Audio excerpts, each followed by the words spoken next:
Welcome back to TheJonesteadVA. I'm Mary. Today is Wednesday, November 26, 2025. And today the Federal Reserve released their Beige Book. And what the Beige Book is the summary of commentary on current economic conditions throughout the country. And they release this 8 times per year. And this particular release that they came out with today showed cooler consumer spending. It didn't really tell me anything I didn't already know.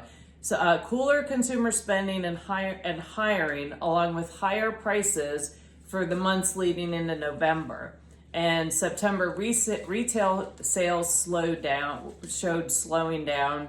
And then the job market per the Beige Book, layoffs have ticked up.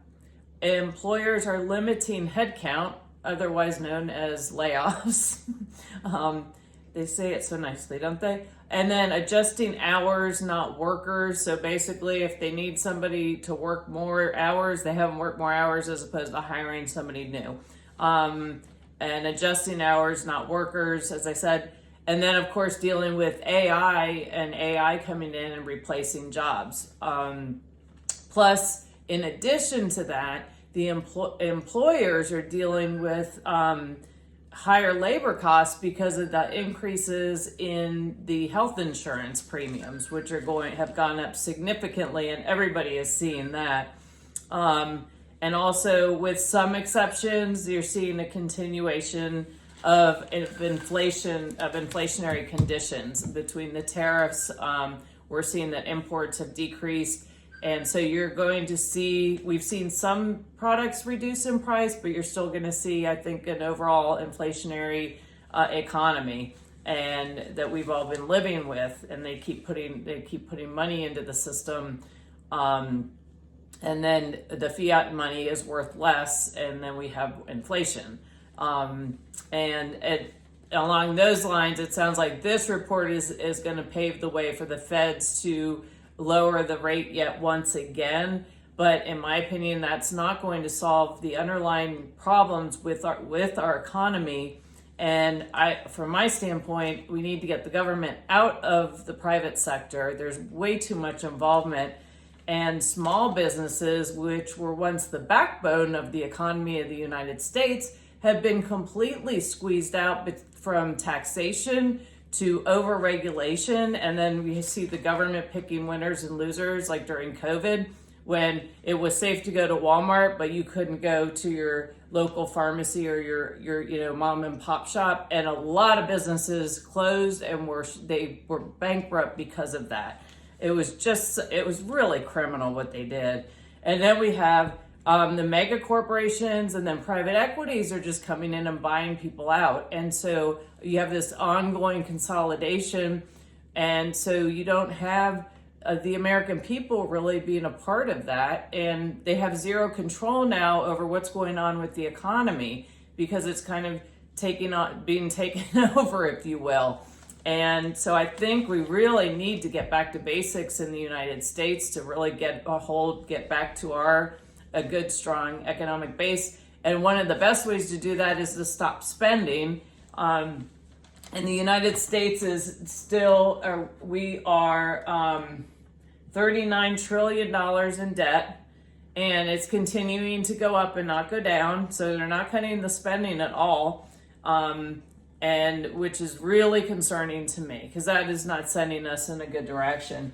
And the Visual Capitalist came out with this visualization, and I wanted to share this with you. It says the world's $111 trillion in government debt in one giant chart. So we're not the only ones that have this problem, but we're one of the biggest ones. And you'll see, here's the United States, and here's China. So the United States share of global debt is 34.5%, China 16.8%. And it says together the US and China hold 51.8% of the world's government debt. And that is not something to be proud of. And I'm hoping we see something being done about this soon. because otherwise this country cannot be stable. This cannot be a healthy country economically at all if we continue down this path of just spending. So I just wanted to put that out, share that with you all. And then one more thing that's really sad and very very, very concerning, and it just happened this afternoon. 2 West Virginia National Guard members were apparently shot and killed. And this happened, it said, at the corner of 17th and 11th Street, which is about 2 blocks northwest of the White House. And they have a suspect in custody. The suspect was shot, but it says it's not life-threatening.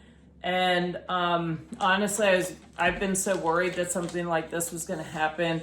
We see the rhetoric building up. We've seen the assassination attempts and successes just in the last several years, and it's becoming more and more dangerous.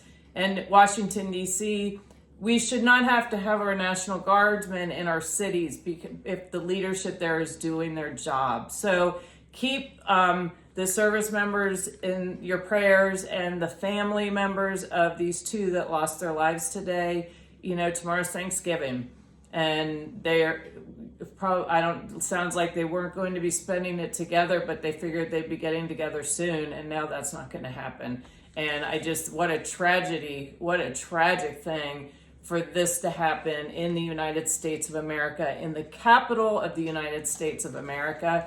And again, this tells you need to be, it's very dangerous out there, and people are getting kind of ramped up, if you will, to go do crazy things in the name of whatever, of their ideology, of their politics, whatever it is. And we'll find out as more and more information comes out about what happened and more about the suspect. So again, be vigilant when you're out there. Keep your head on a swivel. Always use situational awareness and pray for these families and the service members that served with them as well.